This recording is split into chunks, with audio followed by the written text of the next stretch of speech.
You have now become familiar with the layout of both the sympathetic and parasympathetic divisions of the autonomic nervous system. The next thing is to talk about the neurotransmitters that are associated with the autonomic nervous system. There are two major types of neurons that you need to become familiar with. One of them is cholinergic and the other one is adrenergic neurons. Cholinergic neurons have the capability of releasing acetylcholine. Cholinergic, that's how you remember that. Okay, cholinergic neurons make acetylcholine. The next set of neurons are adrenergic neurons. Adrenergic, adrenaline, these terms are more of a British names. In here we use epinephrine, norepinephrine, but when it comes to the neuron, we still use the term adrenergic, not epinephrinergic or norepinephrinergic. So don't make up that name. Just know that adrenergic neuron is the one that makes adrenaline and noradrenaline. Adrenaline is referred to as epinephrine, and noradrenaline is referred to as norepinephrine here. All right, so those are the two neurons we have to know, cholinergic neuron and adrenergic neuron. Well, we already know that there is one motor neuron between the CNS and the ganglion, then another neuron between the ganglion and the target structure. Okay, so those are two neurons. The first neuron is preganglionic neuron. The second neuron is postganglionic neuron, simply to suggest where they are situated. Okay, prior to the ganglion means it connects the CNS structure to the ganglion. Postganglionic neuron refers to the neuron that originates at the ganglion and reaches the effector, the target structure. All right, so keeping these descriptive details, now I think we can go ahead and talk about where you find cholinergic neuron, where you find adrenergic neuron.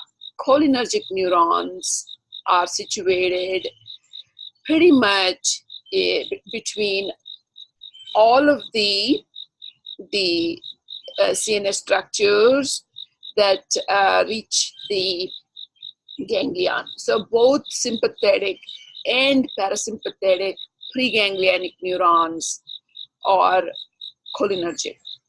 So both sympathetic and parasympathetic preganglionic neurons are cholinergic, meaning they make acetylcholine. All right, and then one other set that you want to talk about is postganglionic parasympathetic neurons. Okay, so postganglionic parasympathetic neurons that communicate with the target structures are also cholinergic. All right, postganglionic parasympathetic neurons are also cholinergic. So that leaves us with only one set of neurons, that is between the postganglionic and target structures of the sympathetic division. Okay, so postganglionic sympathetic neurons happens to be the adrenergic neurons, not cholinergic neurons. So this is like an equation for you. You just have to know the relationship like this. This makes it really, really easy for you to then connect the neurotransmitters that are associated with and then the receptors that they interact with, okay? So let's repeat it again. So important that we need to kind of master it. Cholinergic neurons are found between the CNS and the ganglion. So all preganglionic neurons, neurons are cholinergic, and also the postganglionic parasympathetic neurons are also cholinergic. The only set of neurons that are not cholinergic but adrenergic are postganglionic sympathetic neurons. All right, with this detail, let's take a look at the actual neurotransmitters that are associated with the autonomic nervous system. As I mentioned, adrenergic neurons are able to secrete norepinephrine and epinephrine. Cholinergic neurons release acetylcholine. Very simple, okay? The neuron type is given its name because of the neurotransmitters that they can make. All right, now, if you're thinking about norepinephrine release from the CNS versus from the adrenal gland, another component of the sympathetic system, you need to know that there is more norepinephrine by the preganglionic neurons that originate in the CNS. Okay, in the brain, in the spinal cord, the amount of norepinephrine released is greater compared to the amount that's released by the adrenal gland. Adrenal gland, as part of the sympathetic system, releases both epinephrine and norepinephrine, but majority of this is going to be epinephrine. A small amount of that is really norepinephrine. So if you were to come up with a ratio, it may be about 80% epinephrine, 20% or so norepinephrine. All right, cholinergic neurons, as you know, release acetylcholine, just one neurotransmitter. This is again a very important detail. So let's talk about the somatic motor system. Somatic motor system is just a comparison between the somatic and the autonomic motor systems. Okay, somatic motor system is where you have the motor neuron that originates in the CNS, reaches the target structure without having to do with a ganglion. There is no ganglion, you see. So this is one motor neuron, typically a lower motor neuron. If you recall the motor pathway in the somatic motor system, you have an upper motor neuron and a lower motor neuron. Upper motor neuron typically originates in the cerebral cortex or other parts of the brain, but typically synapse with another neuron somewhere in the brainstem or in the spinal cord, mostly in the spinal cord. So the lower motor neuron is the one you are referring to here, and that typically ends on a target structure. And here, the neurotransmitter released is always going to be acetylcholine, and now acetylcholine binds to a receptor on the target structure that is a nicotinic receptor, to be more specific, N1 type of nicotinic receptor. Okay, N1 receptor is associated with somatic motor neuron and its target structure. Typically, this is expected to be a skeletal muscle fiber. Now let's talk about parasympathetic division. Parasympathetic division is where you are looking at a long preganglionic neuron, a short postganglionic neuron. This is our terminal ganglion, and here is our target structure. So if you know the layout or the anatomy, you can easily relate all of this. This is preganglionic parasympathetic neuron and releases acetylcholine. And anytime you think about autonomic nervous system, this is going to be an N2 nicotinic receptor, not N1. N1 is associated with somatic motor nervous system. N2 is associated with autonomic preganglionic neuron. Okay, N2 is the nicotinic receptor on the neuron within the ganglion. This would be our postganglionic neuron to be exact. So postganglionic neuron expresses N2 receptor. Preganglionic neuron releases acetylcholine, which binds to its receptor on the postganglionic neuron and brings about its effect at the postganglionic neuron, which then triggers the release of acetylcholine again. This is again cholinergic. If you remember, all preganglionic neurons are cholinergic, and postganglionic parasympathetic neuron is also cholinergic. So you're talking about cholinergic neuron here, release of acetylcholine here, release of acetylcholine here. Only difference is the type of the receptor they bind to. Here it is N2 receptor, and here it is typically muscarinic receptor. Muscarinic receptor is the other type of acetylcholine receptor. By the way, the names of these receptors came because of the substances that tend to bind to these receptors. Nicotine binds to nicotinic receptor. That's how it got its name. Muscarine is a poison extracted by a kind of mushroom that specifically binds to muscarinic receptor, and that's how it got its name, muscarinic receptor.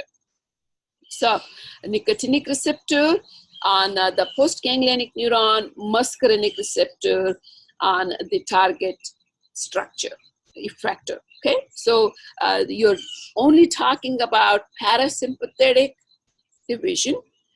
Two neurons, preganglionic neuron and postganglionic neuron. Preganglionic neuron secretes acetylcholine, which then binds to nicotinic receptor. This type is called N2 nicotinic receptor. Then the postganglionic neuron secretes acetylcholine that binds to muscarinic receptor on the effector side.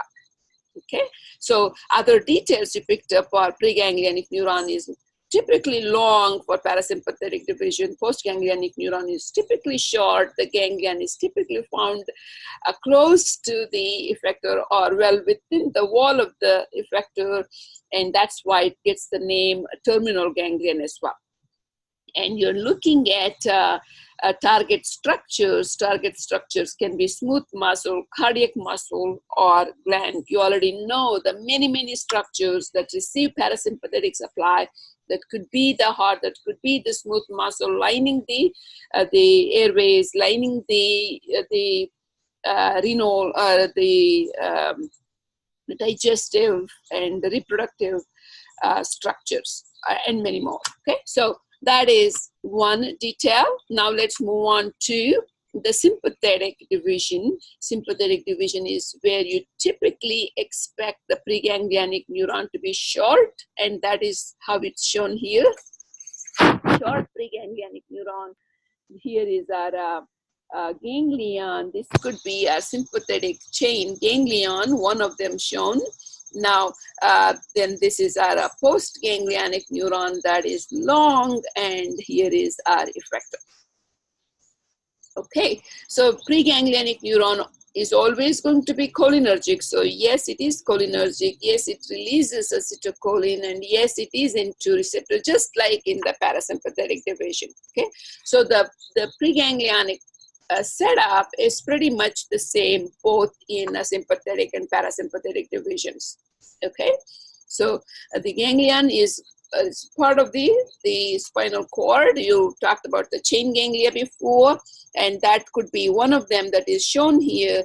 And preganglionic neuron releases acetylcholine to communicate with the postganglionic neuron within this ganglia. Now, let's move on to talk about what postganglionic neuron does. Postganglionic neuron releases, it is an adrenergic neuron. Postganglionic neuron in a sympathetic division is an adrenergic neuron. We have said that many times before. Let's repeat it again. Postganglionic sympathetic neuron is an adrenergic neuron. It releases epinephrine or norepinephrine. Here you see norepinephrine as one of the neurotransmitters. Remember, in the CNS, it's typically norepinephrine, whereas in the adrenal gland, it's mostly epinephrine. In any case, you have norepinephrine here, and then the receptors that you find on the effector cell, receptor and effector rhyme, the receptors that you find could be alpha or beta adrenergic receptors. Alpha adrenergic receptors have subtypes, beta adrenergic receptors have subtypes. Those subtypes can make another course by themselves, but for us here, we want to know mainly alpha 1 and alpha 2, beta 1 and beta 2. Here it's very broad, just showing you it is either alpha or beta receptor, basically telling you that it is adrenergic receptor that you expect that is associated with sympathetic postganglionic neuron and the neurotransmitter. All right, so that is a very broad detail. We are not talking about which effector it is, which specific type of receptor it is. It's just the layout of the neuron in the sympathetic division and the neurotransmitter that they are capable of using. And now comes the exception to the rule. This is the adrenal gland. Adrenal cortex is here. Adrenal medulla is here in the deeper part.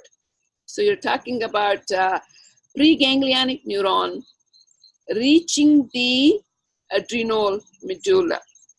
Okay, again, it uses N2 receptor to communicate. It's still cholinergic. That's important for you. And it directly affects. So this whole yellow area is a medulla. The white part or the lighter part is the cortex. If you assume that we are in the medulla, we are talking about a specific cell type in the medulla called chromaffin cell. Remember that chromaffin cell has N2 receptor.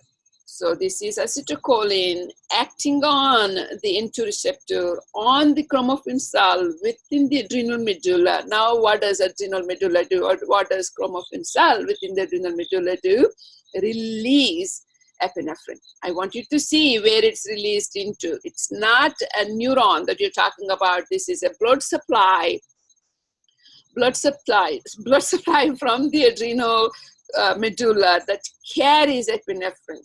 When it's in the blood, the nice thing is it gets into the entire body pretty much. The distribution is widespread. So there is loads of epinephrine reaching many effector cells at the same time. That's how sympathetic division brings about this widespread effect. Unlike the parasympathetic system is like very specific. If you activate one parasympathetic neuron, it may just activate one or two effector structures, but not like all of the body structures that the sympathetic system does. Okay, so in any case, let's take a look. Chromaffin cells are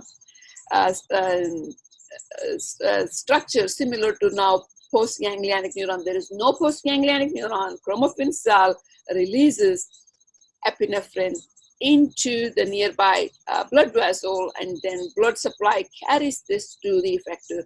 And what kind of receptors do you expect? Either alpha or beta receptors. There are subtypes of these that are not spelled out. Just know that it's mainly epinephrine that reaches the effector. Okay, so that is a beautiful layout of structures here. Extremely important for you to master this slide. Master the previous slide. Previous slide helps you master this slide. Okay, very good. So now we will stop at this and talk about the synthesis of neurotransmitters, etc. in another slide. Thank you.